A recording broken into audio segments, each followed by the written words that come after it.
The next is your academic advisors. We are obviously a resource for you. Some of you have Haley as your advisor, and some of you have myself as your advisor. Feel free to email us and set up appointments with us. We're doing virtual appointments. I know it can be a little off-putting to be like, oh, I don't want to sit on a video with somebody, but that's kind of the state of where we're at these days. And we're happy to chat with you anytime. Sometimes actually video chats can be a lot quicker, a lot quicker than having to come into my office and sit down and have a conversation with me. Because when you're in my office, I'll just talk your ear off. When you're at home with me, my kids are screaming and I'm like, okay, any other questions? We gotta go. So I don't linger and make you laugh at all my jokes as long. So sometimes video chats are better. So feel free to reach out to either of us. If you don't know who your advisor is, just email one of us and say, are you my advisor? Are you my mother? Yeah, read that book. Are you my advisor? And we'll figure it out. We'll direct you to the right person. Okay. Again, Microsoft Teams, the registration channel is going to be your resource. Some of you have probably noticed, and maybe you're a little salty about the fact that I've not sent out links, document links. Generally, I'm like, here's all the links to all the things, and I put it in an email. I didn't do that this time on purpose. Because I kind of want to push you to this space just because it's all there and accessible rather than you having to go file through an email and find what I sent this one time or that time. I really wanted to make it more centralized for you. A lot of places have campus groups, but campus groups is just the worst. So I put it in Microsoft Teams. So files are there. In the chat, I'll probably update if anything, I'll probably post as well as an email and just say, hey, the classes are all finalized, things like that will be posted there. The CEL campus groups webpage is there, and then also WebStack. You can access WebStack through there. There's also, if you're wanting to transfer credits in, there's also a little form you can fill out, and it'll come right to me to have things reviewed for transferring in credits. So those are some of the resources that you have at your disposal. I will send out the channel link to anybody who needs it. Maybe just shoot me an email after this or at the end of, when we do questions at the end, let me know, hey, I need the channel so I can access it. And then I can send you the link so you can just jump right on it in Teams. Any questions about that before I move on to random? That's not a very good title of the section, but that's what it is. All right, so the next part is random. These are things that do impact you sometimes when it comes to registration, but maybe not all of you all the time. We did mention that you are allowed to transfer in up to 9 credits.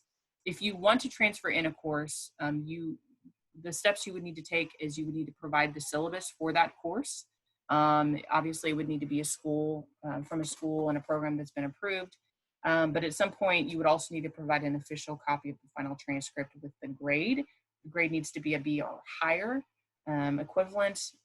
So I always suggest don't send me the if you've already completed the class, don't send me the transcript necessarily first, unless you just have it on hand.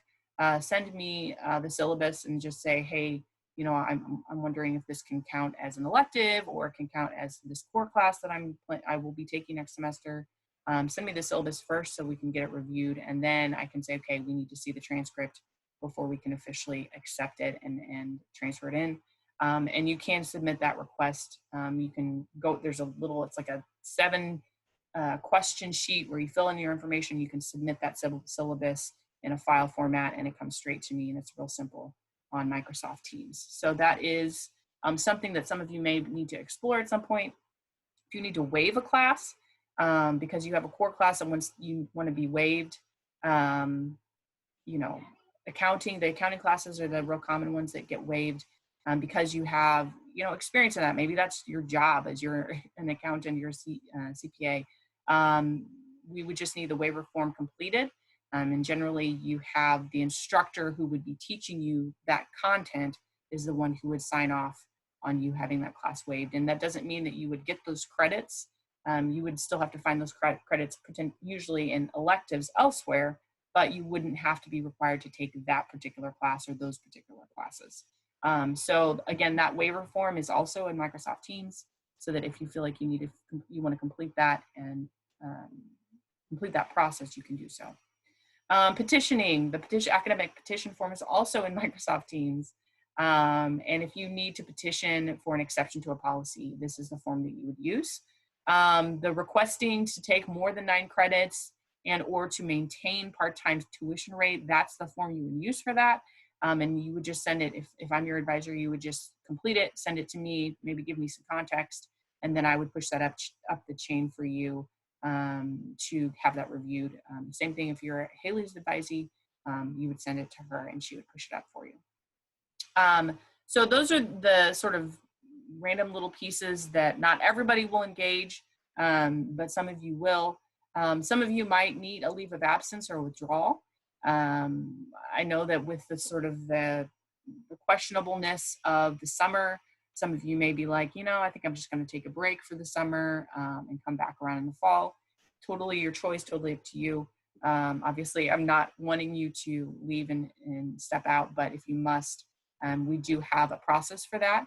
That leave of absence / withdrawal form is also on Microsoft Teams, and you can complete that and send it to me if I'm your advisor to send that up. If you plan to withdraw completely because you're moving or you've decided on something different, that form can be completed as a withdrawal to step away from the program entirely. And you can fill that out and send me an email, or Haley if she's your advisor. So those forms are all available on Microsoft Teams. I do, before I get to questions, I do want to go show you the documents of the summer classes that I created so that you could use it in engaging. And I have another really cool tool that I'm super excited about that's not quite finished, but I'm really close. Where are these? There we go. So let me share this with you really quick. Oops. See, I'm not yet that savvy. I'm not teaching any more classes these days. Okay. So the document will look kind of like this. It'll have all the courses. So this is the summer courses. It'll have and I only list evening and weekend because generally those are the classes that you guys in the PMBA population are pursuing or taking. You are welcome to take a 1 p.m. class or, a 3 p.m. class or whenever they are. But generally those are the classes that aren't, they're not intentionally considering your population with it. So they try to make sure that there are electives in the evenings and on the weekends that are for the PMBAs and have space for the PMBAs. But if you can get into a 1 p.m. and your work hours have space for that, you're welcome to do that. But you would have to go and look in WebStack for those. So just keep that in mind, that these are specific to the evenings and weekends. The special course offerings are underneath at the bottom. So anything that's a short, weekender, week-long class is going to be at the bottom, separated from these ones that are mini A's and mini B's. They're categorized into, or they're alphabetized, I guess, by Monday, Tuesday, Wednesday, Thursday. So like which days they're on. And then at the bottom, note that there are add drop withdrawal dates specific to this semester. So in summer, you can see when the mini A add drop deadlines are and what the refund rate will be, because I know that's always a big question. Like, well, if I drop it here, how much money do I get back versus dropping it later or earlier, or whatever the case may be. So that is also on the fall sheet. Again, the fall one is probably not as up to date as the summer one, just because they've been updating on WebStack and adding classes. But these are the sheets that are available on Microsoft Teams that you can access to sort of help you as you're compiling your plan for registration. The other thing that I wanted to show you is this little tool that I'm in the midst of developing, and it's taken a lot of my time because I'm not as savvy in Excel as I would have hoped I was, but I'm getting there. My dad is some sort of IT something or other, and so therefore he has been helping me. So anyway, this tool is actually going to hold all of the classes for the summer, and I'll have one separately for the fall as well, to where you can actually select a class and it will populate when that class will be in your schedule. So you can see like accounting 501, let me show it again. So if I click on accounting 501, it shows up on the calendar. These are the days that it will happen, so that you can kind of mess around with this and say, okay, if I take, these 3 classes this semester, what's that going to look like? Because I know a lot of you need to plan well And so that way you can kind of see from a bird's eye view what your month or your schedule will look like. And then you can kind of lay that over your work schedule or your home schedule or, whatever your happy hour schedule, and then have a better idea of what that looks like. So I'm almost done with this, and hopefully can get this out to you all sometime this week before you have to start planning out or registering for summer next Monday. So anyway, I'm excited about that. You don't have to be excited. I am. But anyway, so do you have any questions about anything? Maybe it doesn't necessarily relate to registration as I talked about it, but any other pieces that are floating around in your mind that you would like answers to? Hi, Erica. This is Linda. I do have a question. So while you were talking, I was cross-referring the some of the stuff in your Excel file to what was it? Like the history of offerings, and it seems like fall has a lot other stuff that I was interested in that's currently not on your fall list. I know you said it's finalized, but do you expect a lot more to be added on, or are we like more like 90% complete? Honestly, I don't know. Okay. I've not been necessarily heavily involved in those conversations to even know how far in they are. But I would say that um, it, there's probably a good amount that still needs to be posted. But I don't know that it's like substantial enough for like you to just not schedule, like not plan out at all. You know what I'm saying? Hmm. So go ahead and like start making some plans, and then there could be some adjustments that you may want to do later on. But I think that they're making headway. I just don't know that. I mean, they're not final, obviously. I just don't know how far in they are. So I Okay. don't really have a good answer for that. Yeah. But what I would say is that history of offerings is really a general one. Some of the classes may have been eliminated to where they don't teach them anymore, and maybe that's why we're not seeing them. Some of Hmm. them, like you're saying, may just have not been posted yet. So Okay. yeah, Thank you. sorry, that's not a huge help. That's- Mary, did you have a question?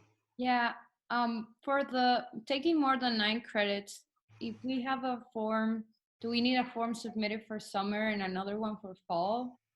Like, Yes. okay. And Yes. do we need to do that before next Monday, like for summer before next Monday, so we can register? No, you can register, but you would want to submit it sometime before the start of that semester that you're going to be in 9 credits or 12 credits or whatever, because, or at least before the billing. Yeah. And I'm not really hip with when they start billing you or telling you to pay, but at least before that, because if the bill is not at the part-time rate, we need to get that adjusted before then. So I would say if you know for sure that you're in these classes, like you're not waitlisted or anything, and you know you're going to be in them, then maybe just submit it whenever you can, but definitely before the semester starts. Okay. So I can register. I mean, Yeah. I can do it either. I can do it probably that before. But just wanted to know if that wouldn't allow to register or something. No, it would not hinder you if you didn't have that submitted. No. All So right. you can, yeah, register away and then just get me the form whenever you have it. Good question. Anybody else have questions about classes or registration or why are you so pink? Awful. Ugh. Nah? No? No? Good. Anybody have, I'm gonna stop recording now. Oh, so I don't sound silly. Wait, where's the record button? Anybody have any ideas